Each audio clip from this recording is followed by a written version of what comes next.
and they live and interact with commercial enterprises, other service providers. Living and operating in a space where you are also conducting business and accessing services means that you spend a lot of time. Means that there are considerations that you're not just passing through. So you're either living or interacting with organizations. Spending that kind of time in a space means that you want the space to be amenable to your activity.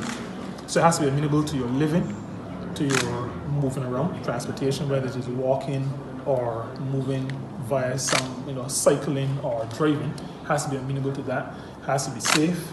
You want, and in Barbados' case, this is very important, all of our towns are coastal towns.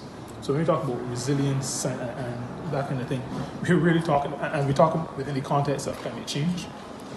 We have a situation where, by the nature of how the environment is evolving, our towns are at risk. And so there is need to ensure that the towns are resilient. Safety, I think, maybe goes without saying, but it has to be said that we want spaces where people feel comfortable and confident to be able to enter these spaces and to transact business in the space. But in spaces where people live, that becomes even more important because that is where you are. That is where you go to after work is done, after play is done, after whatever, that is where you go to. And so safety is a very critical element in that. So I believe this risk model that the UN Women through the UN system is launching today is important, is very, very relevant.